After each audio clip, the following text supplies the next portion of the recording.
항상 저는 여러분께 말씀드릴 때 제목을 먼저 말씀드립니다. 저희 커다란 제목은 뭐냐면 광장에서 대통령 후보입니다. 보이시죠? 광장에서 대통령 후보. 그 밑에 부제가 있어요. 그 밑에 부제는 뭐냐면 나경원과 이준석입니다. 다시 커다란 제목 보이시죠? 광장에서 대통령 후보를. 그 밑에 작은 소제목은 나경원과 이준석입니다. 자, 광장에서 대통령 후보를 뽑아야 할 이유는 여러 번 말씀드렸어요.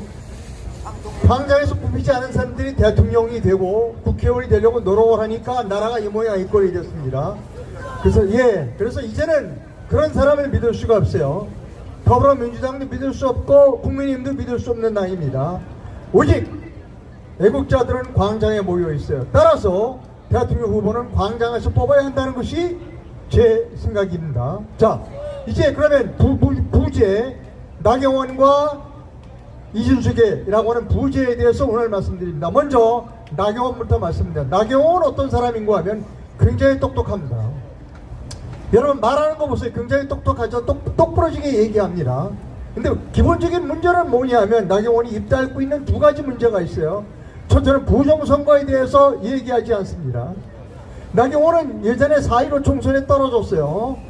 뭐 동작인가 어디에서 떨어졌는데 사람들이 너 부정선거야, 너 부정선거 때문에 떨어진 거야 라고 얘기했는데 아니야, 나 부정선거가 없었다, 내가 더불어민주당 사람보다 못해서 떨어졌다고 입을 꾹 닫은 사람이에요.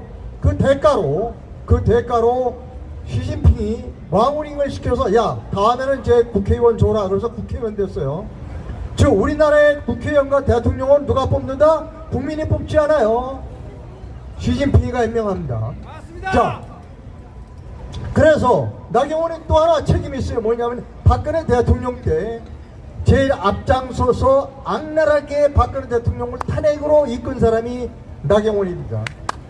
자, 나경원 뭐 여성으로 치고는 좀 외모가 좀 괜찮아요. 그리고 똑똑합니다. 말 잘해요. 그러나 결정적인 의미 뭐냐면 시진핑의 노예 여성 반장이라는 겁니다. 이게 오늘날 우리의 비극입니다. 자, 이제 아까 제가 말씀드렸죠. 서브 제목 나경원과 이준석에 대해서 말씀을 드릴 차례예요. 자, 이준석이가 지금까지 우리가 광장에서 우파의 리더가 될 수 있다고 생각한 사람은 많지 않아요. 그러나 한 2주 전인가요? 수갑을 차고 이렇게 나타났죠. 이거 이재명이가 시킨 거야? 정청래가 시킨 거야? 아니면 개딸이 시킨 거야? 전쟁이다 라고 함으로써 완전히 우파의 리더의 자격을 얻었어요. 최근에 여론조사를 보면 6등을 했다고 그래요. 자, 저는 이게 매우 우려스럽다는 겁니다. 굉장히 우려스럽다. 자, 여기서 이준석과 저 이상로의 관계를 좀 말씀드립니다. 저는 이준석의 MBC 한 4년인가 5년 선배됩니다. 그리고 이준석, 제가 파리트 파운에 있을 때 사담 후세인이 쿠웨이트를 침공했을 때 제가 파리트 파운에 가야 되는데 저는 비자를 받지 못했어요. 왜냐하면 유럽에 있는 이라크 대사관이 전부 문을 닫았기 때문입니다. 이준석 씨가 말레이시아 대사관하고 접촉을 해서 받았죠. 비자를 받고 들어갔어요. 아마 제가 알기로는 미국의 CNN보다 먼저 들어간 걸로 알고 있어요. 그 한 달 정도 있는데 미국 정부가 바그다드에 있는 외신 기자들을 철수하라고 그랬어요. 폭격한다. 근데 이준석이는 서울에서 들어오라고 그러는데 이준석이는 들어오지 않고 그냥 남았습니다. 용감한 사람입니다. 폭탄이 뒤에 떨어지는데 거기서 리포터는 매우 용감한 훌륭한 전군 기자라는 겁니다. 자, 저는 이준석 씨를 아주 좋은 후배라고 생각합니다. 그 박근혜 대통령이 대통령 선거가 11월 달인가 있었는데 그 전에 1월부터 민노총을 파업을 했어요. 터무니없는 파업을 했죠. 그때 본부장이 이준석이었고 저는 우파 국장으로서 우파 노동조합 위원장을 했어요. 저는 이준석과 함께 우파 노동조합 위원장으로서 민노총과 싸웠습니다. 그래서 그들을 굴복시키는데 임원으로서는 이준석이, 그리고 사원으로서는 이상로가 싸웠습니다. 자, 왜 제가 이런 말씀을 드리냐면 저는 이준석 씨를 매우 사랑하고 아낀다. 후배를 사랑하고 아낀다. 그런데 두렵다는 겁니다. 제가 왜 두려운가를 지금부터 말씀드립니다. 이준숙이가 갑자기 우파의 리더로 부상되면서 지금 고민이 커졌어요. 이준숙이는 한 번도 지금까지 부정선거에 대해서 언급한 일이 없어요.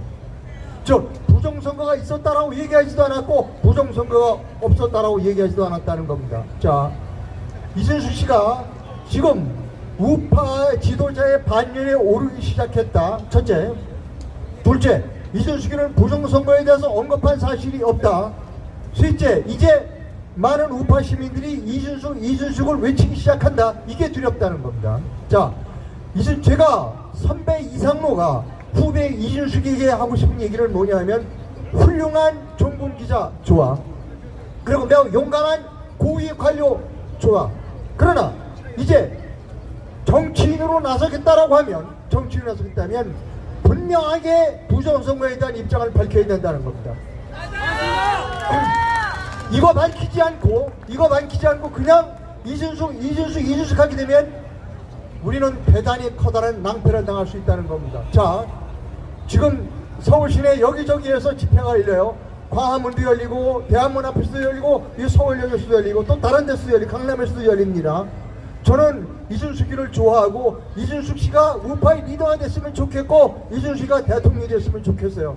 하지만 전제 조건이 있어요. 무작정 우리가 이준숙 해서는 안 된다는 겁니다. 그렇게 되면 우리는 불행해지는 겁니다. 왜? 부정선거를 말하지 않은 사람은 모두 시진핑의 노예 반장일 따름입니다. 자, 이 사람에게 레벨이 있다, 급수가 있다고 말하는 것은 올바르지 않습니다. 그러나 광장에 모이는 사람들에게는 어느 정도 차별이 갖춰진다고 생각합니다.